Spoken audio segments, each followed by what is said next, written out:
good morning, and welcome to Faith on Hill's online Sunday morning service. We gather together every Sunday morning at 10:30 a.m., both online and in person. Online, you can follow us on social media at Faith on Hill.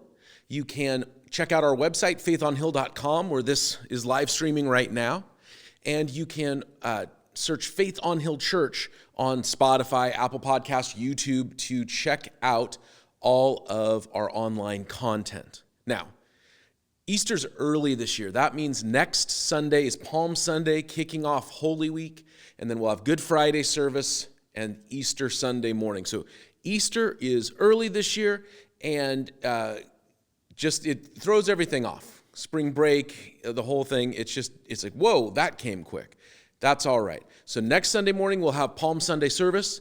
Throughout Holy Week, we'll have extra online content reminding us what our Lord did during Holy Week. And then we will have a Good Friday service here at the church building at 7 p.m.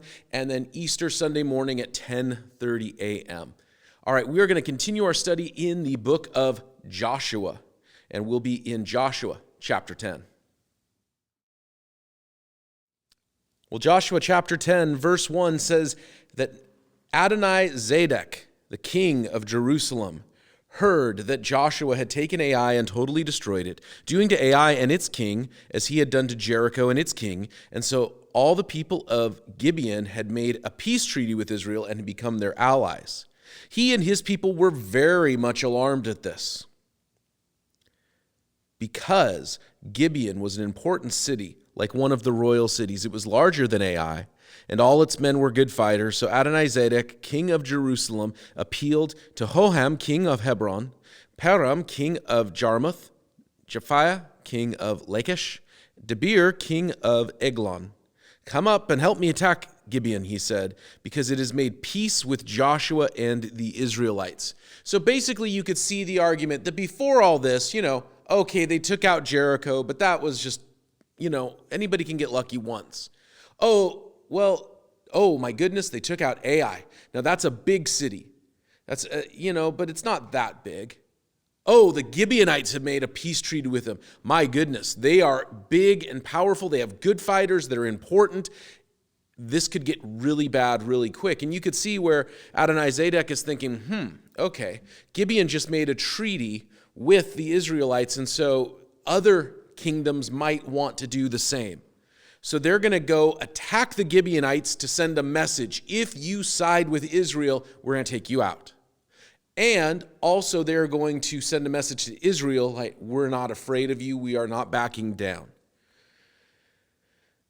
Then the 5 kings of the Amorites, the king of Jerusalem and Hebron and Jarmuth and Lachish and Eglon, joined forces, and they moved up with all their troops and took possessions against Gibeon and attacked it. The Gibeonites sent word to Joshua in the camp at Gilgal, do not abandon your servants. Come up to us quickly and save us. Help us, because all the Amorite kings from the hill country have joined forces against us. So Joshua marched up from Gilgal with his entire army, including all the best fighting men. And the Lord said to Joshua, do not be afraid of them. I have given them into your hand. Not one of them will be able to withstand you.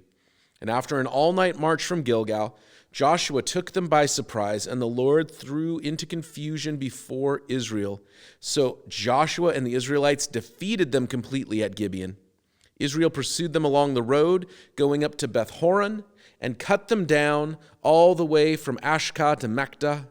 And there, as they fled before Israel on the road from Beth-horon to Ashka, the Lord hurled large hailstones down on them, and more of them died from the hail than were killed by the sword of the Israelites. Now, growing up in the Pacific Northwest, you hear about large hailstones. You read about it in the Bible, and then you hear about it in other parts of the country. A couple years ago, we had some friends who were sort of traveling around on summer vacation, and they drove up here and they spent some time with us. And then they went from here over to see friends of ours in Colorado. And a couple days later, I got pictures from them of their car that's just battered and dented because there had been a massive hailstorm in the mountains, and they had just had their car just all kinds of damaged from these hailstones. I remember a couple of years ago, we camped at Lapine State Park over near Bend. And we were hanging out, and then we had just enough cell service, like one bar, or like half a bar. And we had just enough to get a weather warning that in an hour, there was expected to be this big hailstorm. So we packed up camp as best we could, and then when it started, we decided it would be better to just get in our car. We said, you know what, we'll just sit in the car and, we'll put on an audiobook or something. And I have never experienced anything like that. It was so insane and it was so intense, and it was as if somebody was taking bags of ice that you get at the grocery store and just dumping them onto the camp. And we walked around afterwards, and there was this fellow who was on a motorcycle trip, and he was traveling up from California, going up to Canada, and he had just like this little pup tent, and he hadn't gotten any warning. So when it started happening, he just said he threw on his motorcycle helmet, he crawled into the pup tent, and he covered himself in case a branch fell on him. And there were cars and campers and things that had branches fall on them. We were fairly lucky. Hailstorms can get intense. But what's interesting here is you might say, oh, well, that's just a natural thing that happens. And yet, the harm came to the enemies of the people of God, but not to God's people. You might say, oh, this is just a natural thing that happened, and yet it seems very intentional in its outcome. God will work on behalf of his people. God will work, and sometimes it's obvious and supernatural in the way that we'll talk about in a minute. Sometimes it's just a natural thing that happens, and in the moment you might not even realize that it is a divine action happening, and then afterwards you can see in the outcome, man, I can just see the hand of God in that. Now, I do want to talk about this. The Gibeonites, as we talked about last week, and if you didn't hear last week's Bible study, you can go back and check it out. But the Gibeonites, through deception, had made this peace treaty with Israel. And Israel had decided, for whatever reason, they felt they were honor-bound and obligated to uphold that peace treaty, even though they had been deceived. And it makes me think of people who are around the church. These are people we might call church adjacent. They're church-going people, or they have connection to churches. I'm not thinking of any one particular. I want to be clear on that right now. I have been around the church my entire life. I grew up in church, and when I was in high school, I felt a clear calling to serve God in and through his church. I have been around churches my entire life. And so I am thinking big picture in general, and maybe if I am thinking of anyone, it's somebody you've never met. But there are people who are church adjacent. And sometimes it is through deception that they have connection to the church. They pretend to be Christians. And all throughout the history of the church, there have been people who have pretended to be part of the people of God. There are people who, for whatever reason, have found it a place to be around, even though they aren't a part. One of the things that is interesting to me in the whole conversation surrounding deconstruction, if you don't know what that is, it's basically a group of people who basically say, I grew up in the church and I have left the church, and now I am deconstructing all the things I've been taught, all the things I had believed, and I'm going to see what's left, and then I am going to reconstruct my life based around what is left.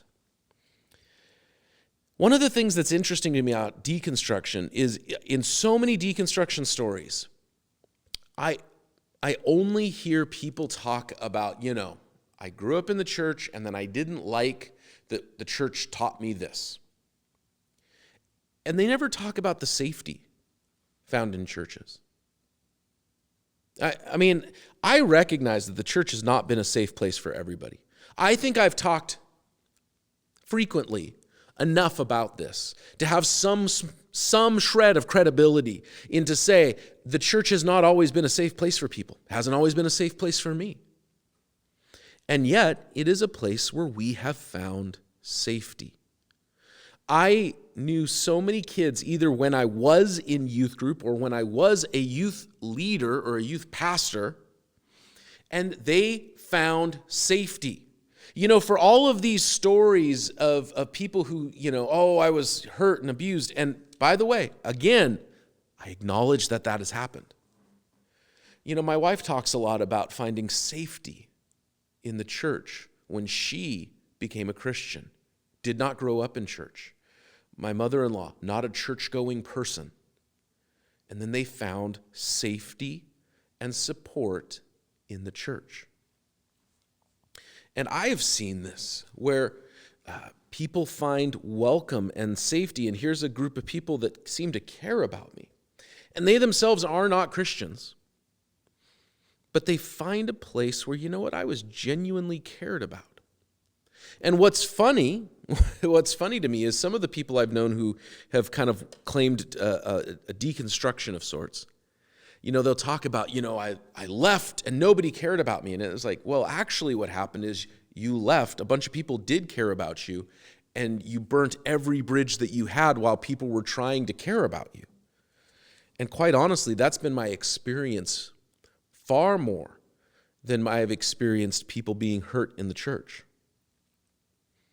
What I'm saying is this: the Gibeonites made an alliance with Israel. For whatever reason, they decided to be Israel adjacent. For whatever reason, they decided that they would get close to the people of God because they thought there was safety there. And then when things got tough, they found out they weren't in the people of God. They needed help from the people of God. There are people who are church adjacent, people who are faith adjacent, people who are around Jesus but not with Jesus. And I want to make it clear that I am not talking about church membership. I want to make it clear that I am not talking about church attendance. I'm talking about being with Jesus, being his people. And church, at the end of the day, is just where Jesus' people get together. But they are adjacent to Jesus, adjacent to church, adjacent to faith, and for whatever reason, they get something from it, they feel safer around it, they enjoy something about it, and then things get hard or difficult, and they figure out, wait, I'm not actually with the people. I need help from the people. And I want to speak to that just in this moment to say the invitation is always to come in and be part of the people of God. We spoke about this last week, how by the time the book of Nehemiah was written, that the Gibeonites, were numbered among the people of Israel. They no longer were just God adjacent, but they were numbered among God's people. I think there is something powerful about that, making the transition. And everybody does that in different ways. Maybe you're a kid that grew up in the church, and at some point you have to make the transition. I'm not just a kid whose family goes to church, but I go to church. I am a person of faith. I am a person who follows Jesus. Maybe you've just been around, maybe a spouse, maybe a partner, maybe a parent, maybe a child. For whatever reason, you have found yourself adjacent to God. And the invitation is to no longer just be on the outside needing help, but to be on the inside and being part of things. So they go and they march down and they defeat these enemies that had come against them. Verse 12, on that day the Lord gave the Amorites over to Israel, and Joshua said to the Lord in the presence of Israel, sun, stand still over Gibeon, and you, moon, over the valley of Ajalon. So the sun stood still and the moon stopped until the nation avenged itself on its enemies, as it is written in the book of Jashar. The sun stopped in the middle of the day and delayed going down about a full day. There has never been a day like it before. Of course, my page won't turn. There's never been a day like it before or since. There's never been a day like it before or since, a day when the Lord listened to a human being. Surely the Lord was fighting for Israel, and then Joshua returned with all Israel to the camp at Gilgal. This is one of the most miraculous, unexplainable stories in the Bible. I would also say it's one of the hardest to prove. There are many, many miraculous events described in the Scripture that we have some sort of historic or archaeological evidence for. This is not one of those things. Nobody's quite sure what happened here. I would say this. Is this a fanciful story that was added later sort of to puff up the history of Israel? Normally, in human history, we have a tendency to do that. We have a tendency to puff up our story, where we've come from, how we've got here. We have a tendency to find the good things and leave out the bad things. And the Bible has a tendency not to do that. The Bible has a tendency to be brutally honest about its main characters. The Bible has a tendency to be brutally honest about the people it's talking about, the mistakes, the foibles, the imperfections. So, what do you do with this? I'm going to say this, and I think this is where I stand. First of all, personally, this is just me personally, I tend to believe that this is a true story. I tend to believe that this happened. I tend to believe that on this day, they were having such victory. God was so obviously working, and they march all night, and they have a great initial victory, and then their enemies are fleeing, and then they can see hailstones defeating their enemies. In fact, they're like, hey, there are more people dying from the hailstones than from our swords and our arrows. God is with us. And Joshua says, Lord, can I just finish the job? I don't have enough time left. The sun is going to go down, and they in the night will flee, and I will not be able to defeat them completely. Lord, would you stop the sun so that I may have the light of day to see, so that we may finish the work? And it happened. Now, I want to say a couple things here. First of all, this is not the Bible proclaiming heliocentrism or other primitive or misguided ideas. That's the idea that the earth revolves around, the sun and the moon revolve around the earth, or the idea that the earth or the sun is the center of all things. That's not what this is saying. It's not saying that the sun stopped moving, in the sense of like we know that we, the earth, move around the sun. It's just merely speaking from the perspective that they understood. This is not a biblical claim of heliocentrism. And I think that's something to be understood. In the tension, and there is tension, let's be honest about that. There is tension between faith and science. Not because I believe that faith and science are dramatically opposed, far from it, but because they measure different things. For example, we unapologetically believe in the supernatural. We believe that there is a God who created the universe and lives above and beyond it and outside of it, and therefore is able to do things that we can only describe as miraculous.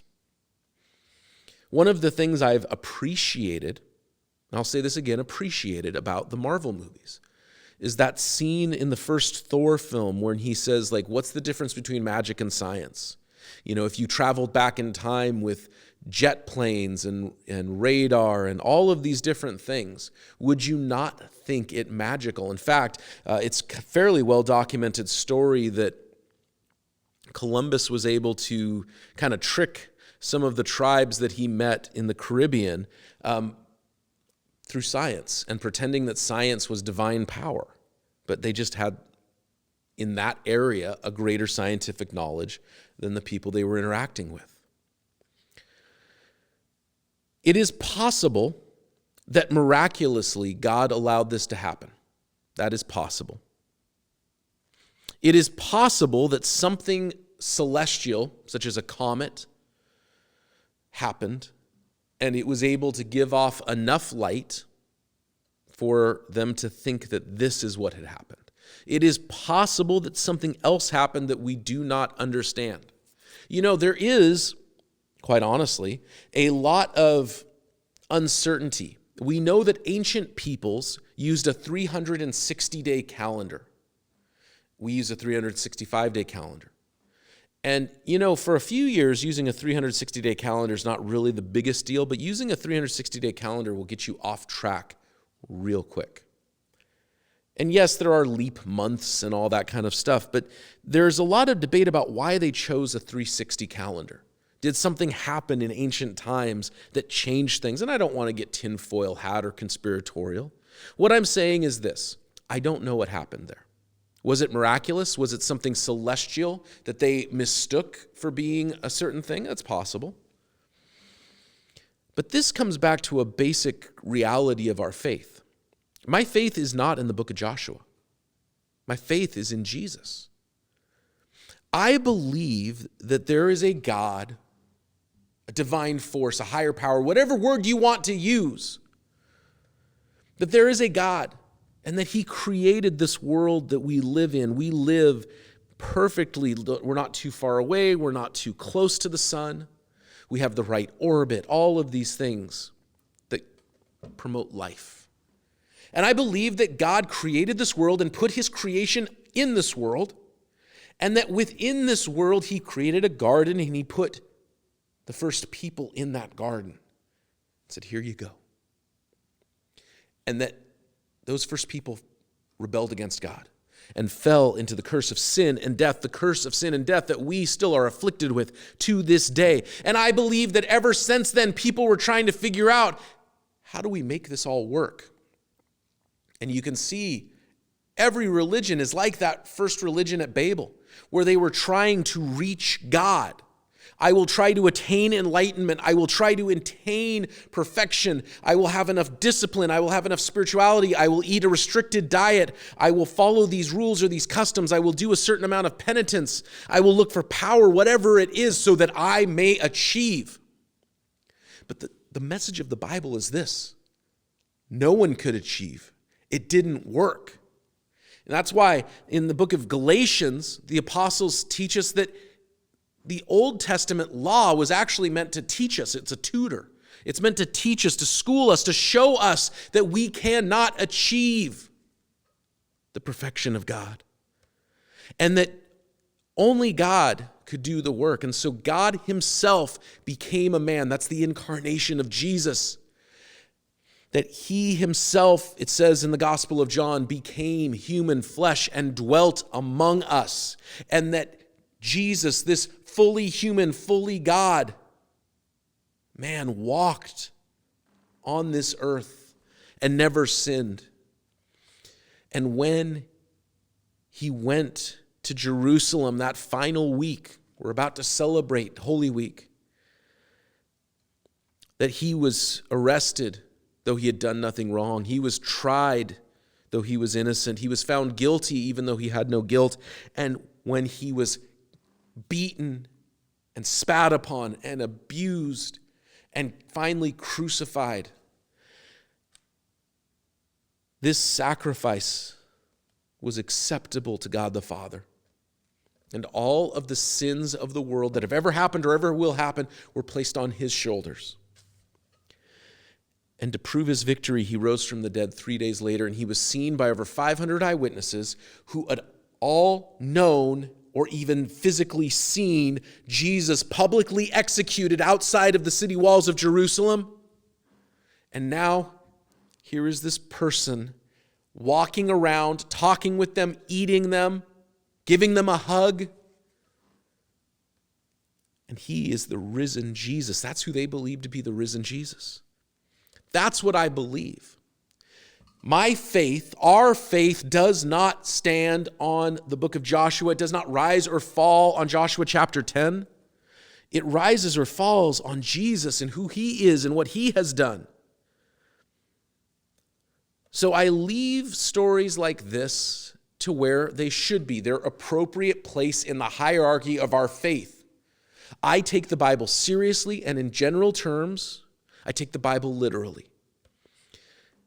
And as I've said many times, this is far from the craziest thing I believe, because I believe God became a man, died for my sins, forgave my sins, rose from the dead 3 days later under his own power.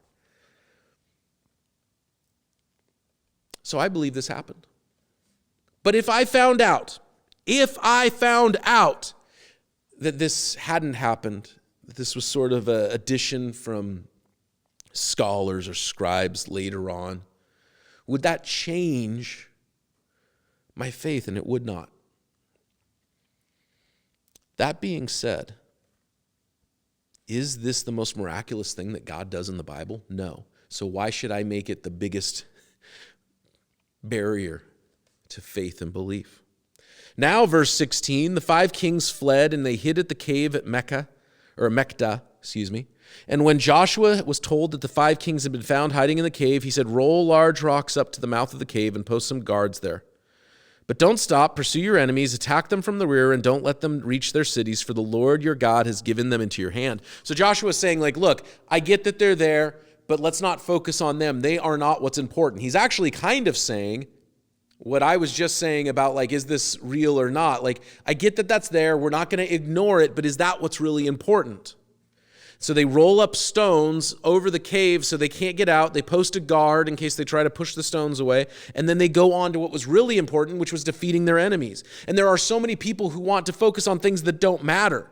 They want to focus on how people dress or how they vote or all of these things instead of focusing on what do you do with Jesus. And so Joshua and the Israelites defeated them completely, but a few survivors managed to reach their fortified cities. And the whole army then returned safely to Joshua in the camp at Mecca, and no one uttered a word against the Israelites. Joshua said, open the mouth of the cave and bring those 5 kings to me. And so they brought the 5 kings out of the cave, the kings of Jerusalem, Hebron, Jarmuth, Lachish, and Eglon. And they brought these kings to Joshua, and he summoned all the men of Israel, and he said to the commanders of the army who had come with him, come here and put your feet on the necks of these kings. And so they came forward and placed their feet on their necks. And Joshua said to them, do not be afraid.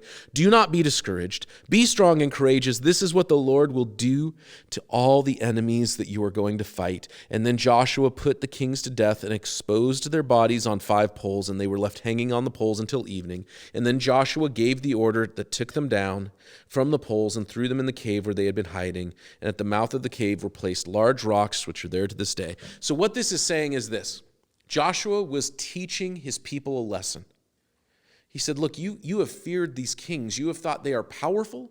You have thought that they could not be defeated. You have thought that they are stronger. And yet here you are, each of you, placing your foot on the neck of this powerful person, this warlord, this dictator.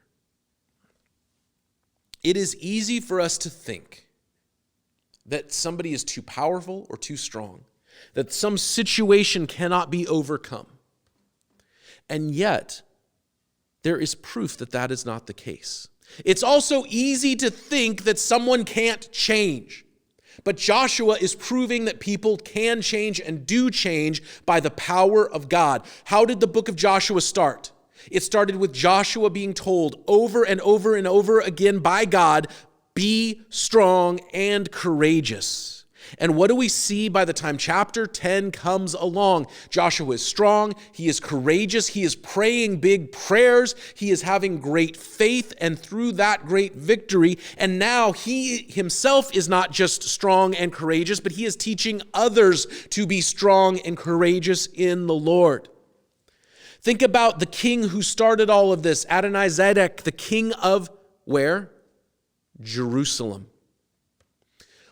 When Abraham first came to the promised land, Jerusalem was just known as Salem, and it was ruled by a king named Melchizedek who believed in Yahweh, the God of the Bible, who served Yahweh, the God of Abraham, Isaac, and Jacob, who was a priest to the same God that we believe, that we serve. And by the time, generations later, that the Israelites came back to the promised land, Jerusalem now has a king who opposes God. It's easy to believe, oh, we're God's people, we are firm, we're believers, this church will never fail, this country is God's chosen people. And yet, Jerusalem had fallen into sin and rebellion. But it wasn't going to stay that way. And this works both ways. Somebody can stand firm in a sort of a hubris that is undeserved.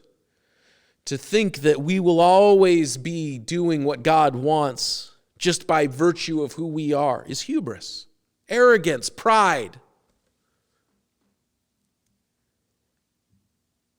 Jerusalem had once been a city that sought God, and now it was a city that rebelled against God, stood opposed to God. But that doesn't mean that's how it had to stay. Joshua had been a man who needed to be told to be strong and courageous. Now Joshua was a man who was strong and courageous and was showing others how to be strong and courageous in the Lord. Jerusalem had been a city that had been seeking God, and now it was a city that was opposed to God, but it would again, and it will again, be the seat of God's power. Jesus will come again and rule and reign in Jerusalem. Things can change. Things can change. The people of Gibeon were church adjacent, faith adjacent, and by the time Nehemiah came along, they were among the people of God. Things can change. That day, Joshua took Mecca. He put the city and its king to the sword and destroyed everyone in it. He left no survivors, and he did to the king of Mecca as he had done to the king of Jericho. Then Joshua and all Israel with him moved from Mecca to Libnah and attacked it, and the Lord also gave that city into the king's hand. And the city and everyone Joshua put to death with the sword. He left no survivors. And so he did to the kings as he had done to the kings of Jericho. Remember this, though. If you think, oh, this is just genocide, this is just warmongering, remember Rahab and her family. Remember the Gibeonites. Those who sought mercy from God received it. Remember that. Then Joshua and all Israel with him moved from Libnah to Lachish. They took up positions against it and they attacked it, and the Lord gave Lachish into Israel's hands. And Joshua took on the second day, and the city and everyone in it was put to the sword, just as they had done to Libnah. Meanwhile, Horam, king of Gezer, had come to help Lachish, but Joshua defeated him and his army until there were no survivors left. Then Joshua and all Israel with him moved on from Lachish to Eglon, and they took up positions against it and attacked it, and they captured it the same day and put it to the sword and totally destroyed everyone in it, just as they had done to Lachish. And then Joshua and all Israel with him went up from Eglon to Hebron and attacked it. They took the city, put it to the sword, together with its king, its villages, and everyone in it. They left no survivors, just as at Eglon they totally destroyed it and everyone in it. Then Joshua and all Israel with him turned around and attacked Debir. They took the city, its kings, its villages, put them to the sword, and everyone in it was totally destroyed. They left no survivors. And they did to Debir and its kings just as they had done to Libnah and its kings and to Hebron. And so Joshua subdued the whole region, including the hill country, the Negev, the western foothills, the mountain slopes, together with all their kings. He left no survivors. He totally destroyed all who breathed, just as the Lord, the God of Israel, had commanded. And Joshua subdued them from Kadesh Barnea to Gaza, and from the whole region from Goshen to Gibeon. And all these kings and their lands Joshua conquered in one campaign, because the Lord, the God of Israel, fought for Israel. Then Joshua returned with all Israel to the camp at Gilgal. Whew. Now, you may say, Adam, why is that there? Let me say this. This is a season of victory for Israel. And as I said a minute ago, I guarantee you that any of these cities or kings or peoples who had asked for mercy from God, the way that Rahab and her family did at Jericho, the way that the Gibeonites did, the way that we know others did, the foreigners living among them, as we read about a few weeks ago, I believe they would have found mercy. Why is this here? Because we see victory, that they did not give up, they did not quit. The problem is the places they did not take. They did not capture all of the parts of the land that God told them to take. And it caused trouble for them for generation after generation after generation. In fact, the book of Esther, I mentioned Esther last week. The prime minister Haman was a descendant of one of the places that they had not taken fully as God had commanded them. And then he tried to wipe them out. The issue here isn't that they had victory in this season, in this campaign. It's that at some point they stopped campaigning. At some point, they stopped seeking victory. Remember, people can change. God changes people's lives. We believe that is the good news of the gospel of Jesus Christ. The issue is when we think we have arrived, when we think we don't continually need reformation, when we don't continually need revelation, that we don't continually need the power of the Holy Spirit of God changing our hearts, that we have somehow arrived at perfect theology, that we have somehow arrived at perfect Christian practice, that we have somehow figured it all out. That's where the problem starts. And let me say this. Continually, in the last several years, as churches have divided, as families have divided into disagreements, a major and key component of that has been this idea that we are not open to God changing us, that we think we have arrived, that we think we have found and attained something that will not be attained this side of heaven. And when God starts speaking to us about certain things and we say, no, we're good. When we take ground spiritually, when we take ground in terms of faith, when we grow, when we're strong and courageous, when we used to not be. And then God says, hey, there's this next hill to conquer. And we say, I'm good on this one. That's where the challenge, that's where the problem, that's where that starts. And you might look at this and say, oh my goodness, can you believe how many cities were destroyed? And I would argue it wasn't enough. I'm not arguing for war. I'm not arguing for violence. I'm arguing metaphorically. I think you can understand what I'm saying. It's not what we do and what we take and what we learn. It's saying, what's the next thing to do? Where do we go from here? Rest. Rest is for eternity. What are we doing here and now? That's the question. Because God's changing people's lives. God's working. God's moving. What's the next thing that God wants to see us do? Hey, I want to thank you again for joining us for this Sunday morning Bible study. We gather together throughout the week in small groups, and we have these questions that we go over talking about this very Bible study.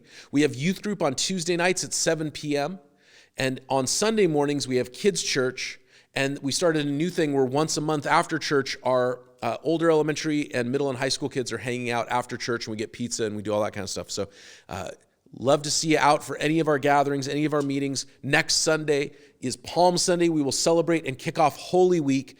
We will have Good Friday service on Good Friday at 7 p.m. and Easter Sunday at 10:30 a.m. God bless you. We'll see you next week.